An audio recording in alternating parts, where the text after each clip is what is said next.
Let's have some fun learning about the chapter when people rebel or the revolt of 1857. In the previous chapters, we have read about how the British began bringing Indian territories under their control, starting with Battle of Plassey in 1757.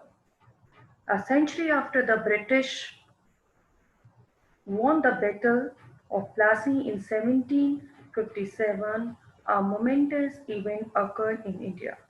Some sepoys or Indian soldiers in British India rose up and revolt against their masters. They were joined by certain native princes who felt that the British were threatening their power. Many ordinary people also became a part of this uprising. This soon grew into a countrywide revolt, posing the first real challenges to British rule. The beginning of resistance. In our study of colonial India, we have come across peasant and tribal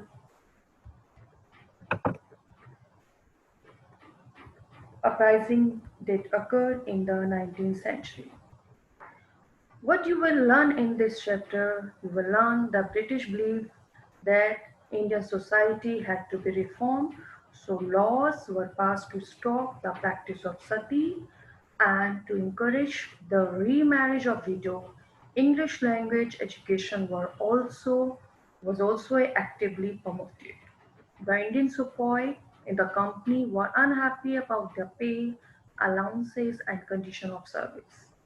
From the mid-19th century, Nawab in Rajasthan started losing their power. The British, by the end of 1859, had regained control of India. Indians rebelled against East India Company after it killed a young soldier called Mangal Pandey in 1857.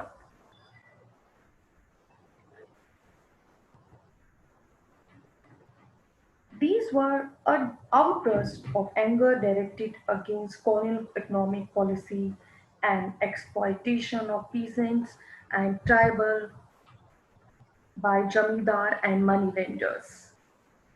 Most of the revolt that had broken out in pre-1857 period were localized and erratic. Hence, the British had no trouble in putting them down, often with the use of brute force. The Indian spy in the employ of the company also had reason for discontent.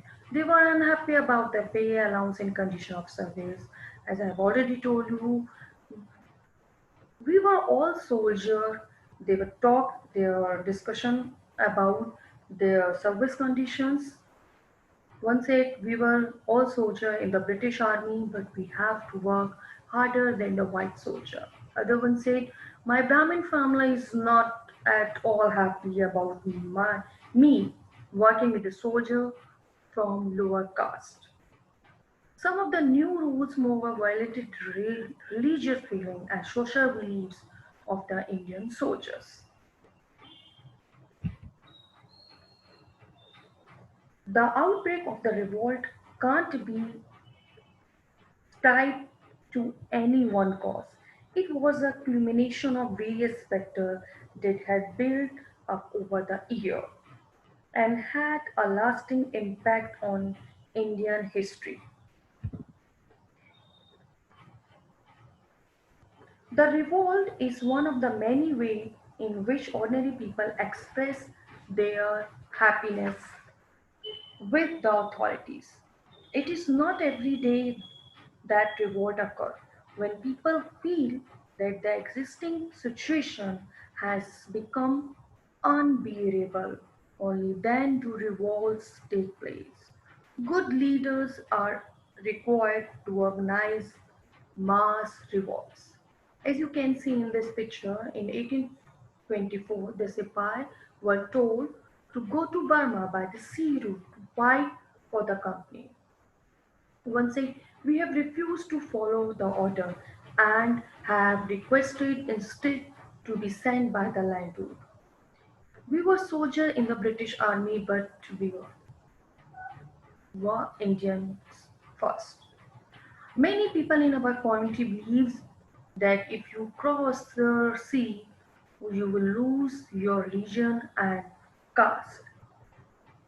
The discontent among people has two genius and deep rooted. Revolt can be quick and violent and long drawn and bloodless. Many reasons there, the many people refuse their official and many more. So let's talk about political factors. British policy since the middle of the 18th century had gradually ousted many ruling groups from power. We have seen how policies like subsidiary alliance and doctrine of lapse were instrumental in making the English East India Company the paramount power in India. This robbed the political elite of their status and left them feeling humiliated. Most of the recruits of the Bengal army came from Awadh when Awadh was annexed by the British. It caused deep anguish among these soldiers.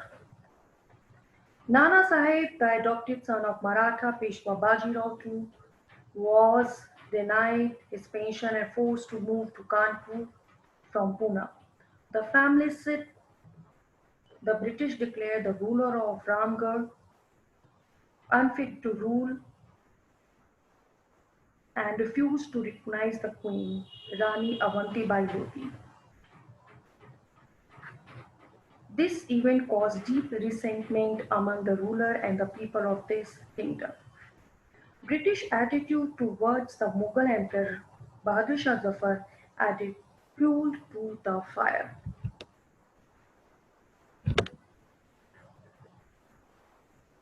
Lord Dalhousie ordered him and his family to move out of the Red Fort, which had been the residence of Mughal Emperor for centuries. Lord Canning Dalhousie, successor, stated that the successor of Bahadur Shah would not be allowed to use the title of emperor. Mughal power had shrunk by the time, but the Mughal emperor still commanded respect among the ordinary people. Such insults were seen as acts of disrespect toward Indian royalty. The name of Mughal king was removed from the coin minted by the company. In 1849, it was announced that after the death of Bahadur Shah Zafar, the family king would be shifted to Red Fort. And as I told you, the official residence of the Mughal Emperor of India and given another place in Delhi to reside.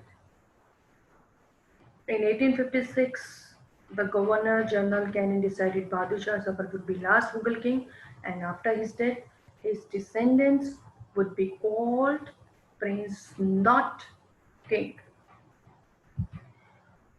Now, in our next session, we talk about peasants and sepoys. I hope you like my video.